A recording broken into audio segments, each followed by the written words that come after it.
I mean, it's a dream come true, literally, for me. I've dedicated a lot of my life to trying to achieve this accomplishment, and to have it actually become a reality is just, I mean, I couldn't have asked for any more like amazing things to happen in my life. So I'm just I'm here loving every second of the way, man.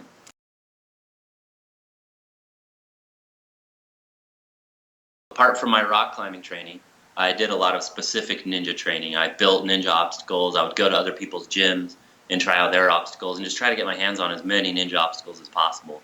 And in the meantime, keep up with my own rock climbing and just kind of create my own little style, as well as mental training, which is equally, if not more important, I feel like, than the physical aspects of American Ninja Warrior. A lot of the mental training I've developed over the years of rock climbing. I do a lot of the free solo rock climbing, where I'm climbing without ropes, sometimes 50 to hundreds of feet off the ground, where my life is literally in my own hands. So for me to be in that position all the time and know the consequence, you really have to have like a really, really strong mental focus at all times. And so I directly correlate that same focus and mental strengths onto the ninja course, because it's kind of like that. I mean, you're not going to die if you fall, but I kind of treat it like, one shot, one kill. This is your only chance, and that's it. You don't get a practice. You get one shot, and you're done.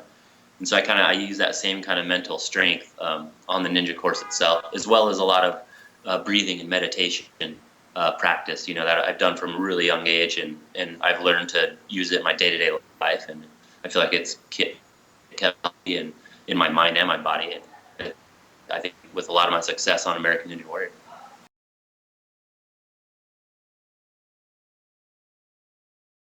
Yeah, I mean, I would recommend, starting with small amounts, like sit down, find a nice peaceful, quiet place and just meditate, 10 minutes a day, and kind of get used to that routine of just being able to focus and relax and take your mind off of the stressful things of life. And, if you can really learn how to use that in your day-to-day life, then when you're out there on the course, it's as simple as that, because it's so nerve-wracking and so stressful to be there in person, seeing the course, and then knowing that's going to be your turn soon, and you're trying to visualize everything ahead of time. And a lot of it's just learning how to use a lot of positive visualization, and visualizing all your success and never visualizing any failure.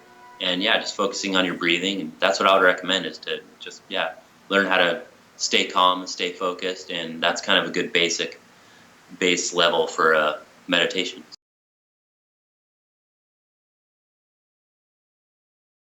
I would do a lot of circuit training in the rock climbing gym, where I would pick about 10 really difficult boulder problems, and I would just do them back to back with zero rest in between. That was like probably one of my biggest rock climbing training that I did.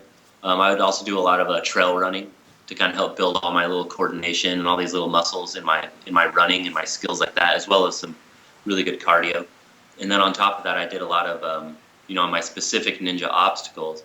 I would tweak them and make them as hard as possible, and just do them again, back to back with zero rest, to the point where, if I made it as far as I wanted to on stage 2 or stage 3, where it becomes more upper body involved, I was above and beyond prepared to tackle whatever obstacles they gave us. So, and that's how I felt, throughout the entire competition, was like, I felt so strong and so like prepared, both mentally and physically, that it literally was just like a breeze in the park, and I just felt right at home. It was perfect.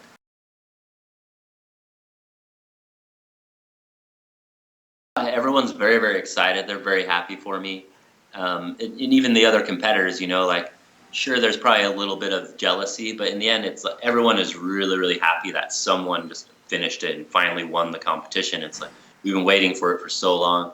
So I feel like everyone's pretty excited. Everyone's really happy. And as far as like day-to-day encounters of people on the streets, everyone is just a huge fan and very inspired by my message of health and determination and focus. So it's very cool.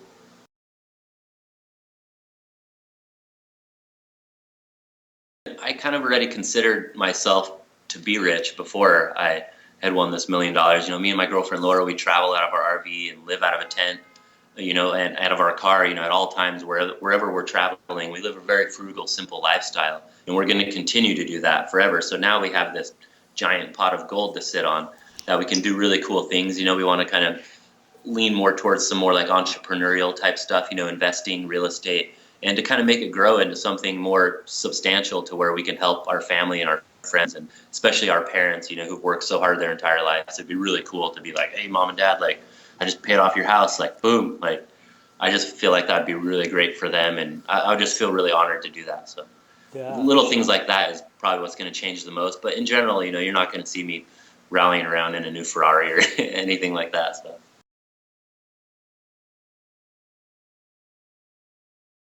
I would first recommend finding like a group of friends. It's a very social sport. It can be very individual as well. But in the beginnings, it's nice to have that kind of social pressure and that social environment to learn and to get stronger. So I would say go into a rock climbing gym. Even though it's indoors, it's going to give you that base knowledge and base skill levels needed to proceed into the rocks and to get stronger. So I would say, yeah, find your local rock climbing gym and get in there and find other climbers who are at your level or maybe even stronger and learn and ask questions and to start building those base levels of rock climbing strength and technique. And, you'll see where it takes you from there. And soon before you know it, you'll be hooked.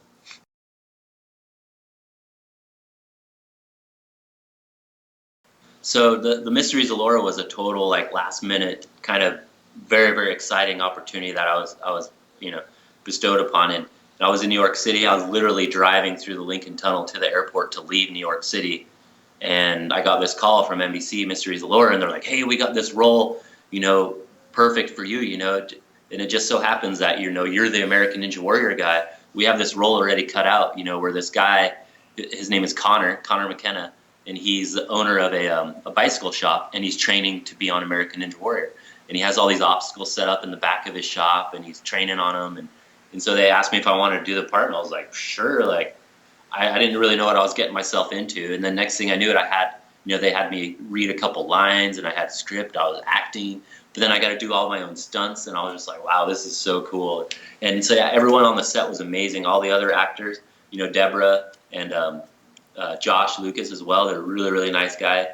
And yeah, it was just cool to see it all in action and see behind the scenes and see how it all works. And it'll be really interesting. I haven't seen the show yet, the actual edited version. So it'll be really cool to see how it all pieces together. And yeah, it's gonna be really cool to watch. It's gonna be a fun surprise for everyone. So.